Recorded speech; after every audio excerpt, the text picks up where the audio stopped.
This is our first review in our series, Why You Should Read the Puritans.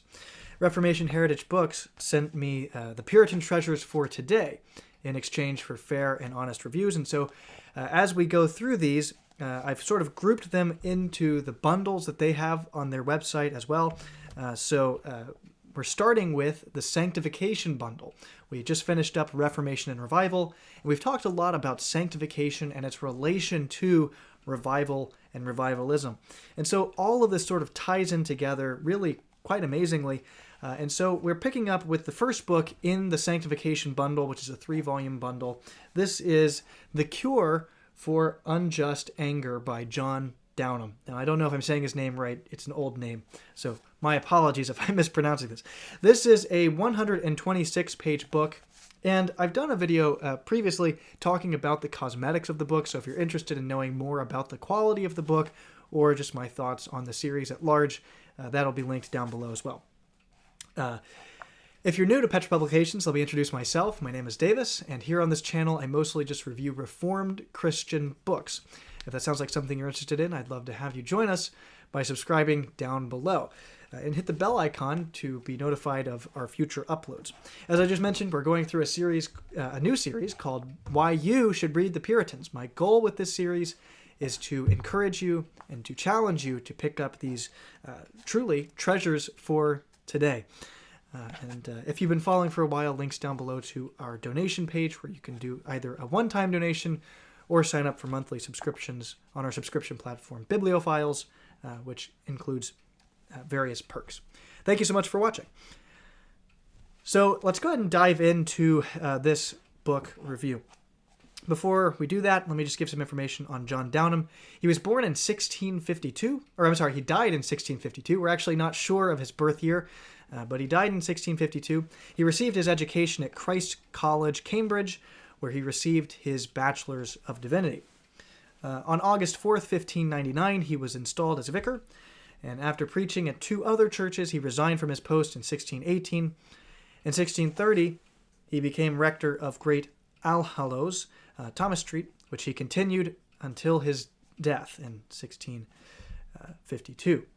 In the 1630s, Downame began giving lectures which were very popular at the time, and he also became a book publisher and printed Thomas Sutton's lectures on Romans, Ussher's Body of Divinity, edited several other works, and co-wrote several titles as well.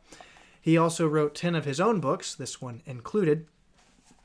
And J.I. Packer described him by saying that he stands with Perkins, Greenham, and Richard Rogers as one of the architects of the Puritan theology of godliness. And so again, going into this idea of sanctification, the Puritans and their view of sanctification, and the Sanctification Bundle.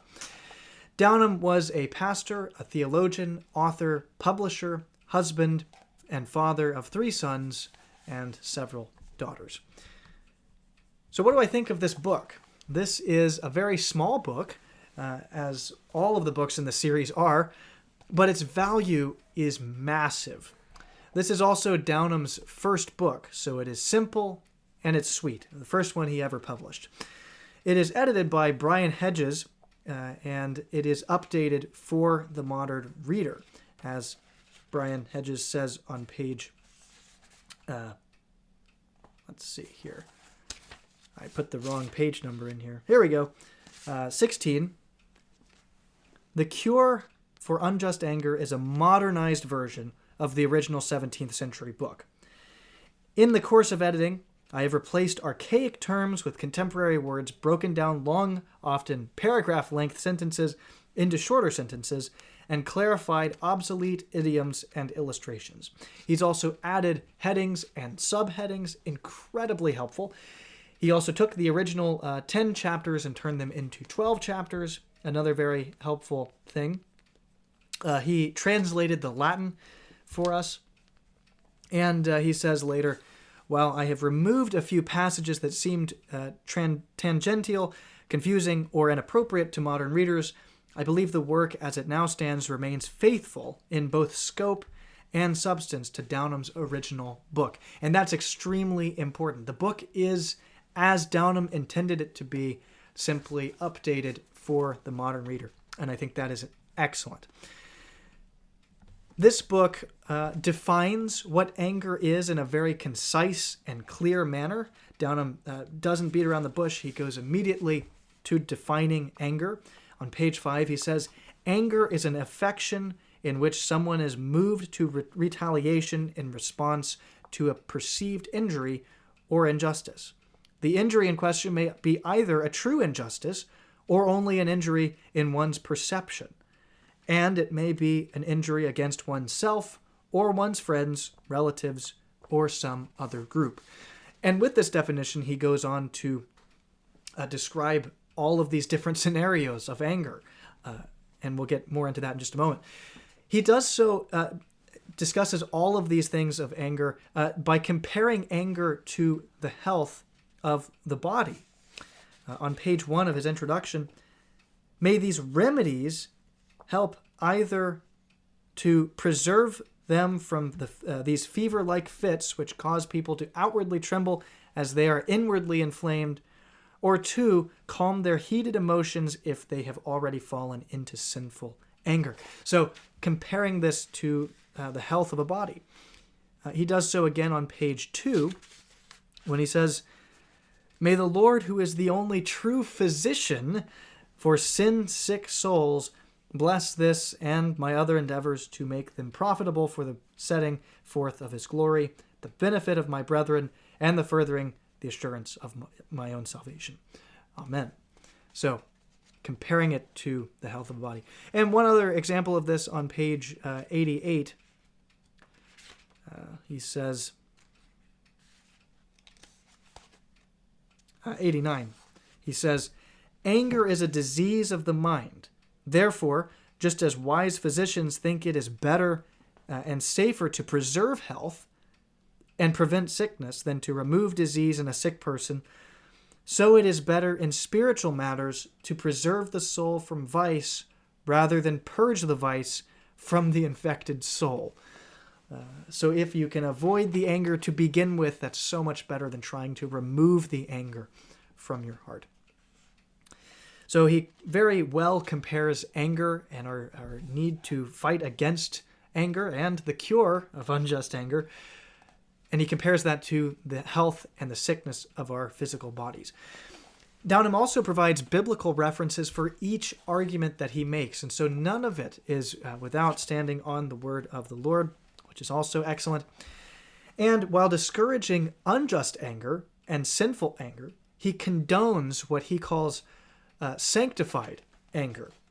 On page 9, he says, for sanctified anger is not only just and lawful, but also necessary, profitable, and commendable. So an anger that is right, an anger that is just and holy, a sanctified anger is necessary.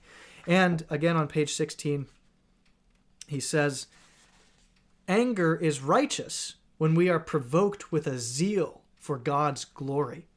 So when is anger right? Well, it's when we are provoked to defend the glory of God, if someone is wronging God or his people. Page 20, he says this again, someone might object that our Savior taught us to turn the other cheek.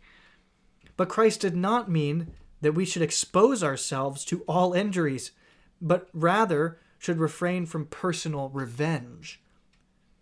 He would have this so far from us that we would be should be prepared to receive a new injury rather than to take vengeance into our own hands. So should we just turn the other cheek? Not always. Just don't be revenging against your adversary.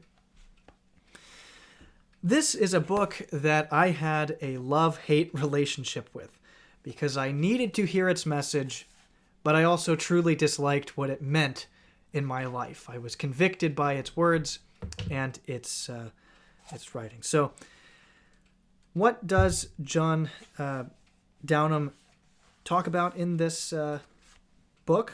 I'll go ahead and read the table of contents. I mentioned that there were 12 chapters. That's something that the editor has added here. But so first there's the preface by the editor. Then there's his introduction. Then the nature of anger, righteous anger, unjust anger, internal causes of unjust anger, external causes of unjust anger, the properties of unjust anger, the different kinds of unjust anger, the evil effects of unjust anger, removing the causes of unjust anger, subduing anger by laboring for patience, remedies to cure unjust anger, and then remedies to cure anger in others. And then finally, his conclusion, which summarizes all of the chapters. So he covers a lot of different aspects of anger, whether just or unjust, and what it looks like in our lives. So let me read just a few quotes here from the book. Now, it's a very short book, so I don't want to read too many, but to give you an idea of the way he's writing, and also to encourage you to pick up a copy of this book, I'll read just a couple. On page 22, he says, "If every trifle were sufficient to provoke us to anger, we might as well show great justice. But we would, without question, show little love." So if we were to be provoked every time we were wronged, we would show great justice, but show little love. Page 23, he says, "When we approve of sin for the sake of the offender, we make ourselves accessories to the sin and thus subject to the punishment." If we allow those to sin around us just because of their friends or their family, we're actually subject to the sin and therefore subject to the punishment as well. That's very difficult language there, but very convicting. On page 39, he says, "Unjust anger is a wrongful and unreasonable desire of revenge stirred up in us by unjust causes." Again, another very convicting quote. On page 55, he says, "Anger is immoderate when it provokes us to speak words that dishonor God in any of the following ways: by blaspheming his holy name, by wicked cursing and imprecations, in which we call on God to act in accord with our malice, or by scornful words to our neighbors, as when our anger bursts out into bitter, reviling words that tend only to our neighbor's disgrace." Again, he has no problem offending you, the reader, as you go through this book. On page 67, he says, "Angry people can be distinguished into three different kinds: those who are hasty to anger but quickly appeased, those who are slow to anger but are also slow to be reconciled, and those who are soon provoked to anger and stay angry for a long time." Obviously, we don't want to be any of those types of people. And then page 80, he says, "The human body is excellent by nature, far surpassing all other earthly creatures. But anger so deforms the body that it becomes uglier and more horrible than all other creatures." And the clock is going off behind me here. I will end this review here with a quote from, let's see here, the very last section here from page 125. This is from the conclusion, sort of a prayer. It's a convicting prayer. It's one that is sort of a call to action that he leaves us with as he closes out the book. He says, "May all those who find themselves subject to this unruly passion of anger carefully apply to themselves the remedies and medicines we must use for the curing of anger, either in ourselves or in others. It will not benefit a sick man to merely read his physician's prescriptions or carry the medicine in his pocket. If he wants to get well, he must take the medicine according to the doctor's orders. Nor will this medicine for the soul be useful for the cure of anger unless you apply it to your heart and your conscience." And so that's my prayer today, that we apply our knowledge from this book even to our hearts, that we live it out, and that we follow the great physician's prescription requirements. Well, that's all I have for you today. Lord willing, this was helpful, or hopefully this was helpful to you in some shape, way, or form. And if it was, I always love hearing from you in the comment section down below. That's all I have for you. So, Lord willing, I will see you again in our next review as we continue in the Sanctification Bundle. God bless. Bye.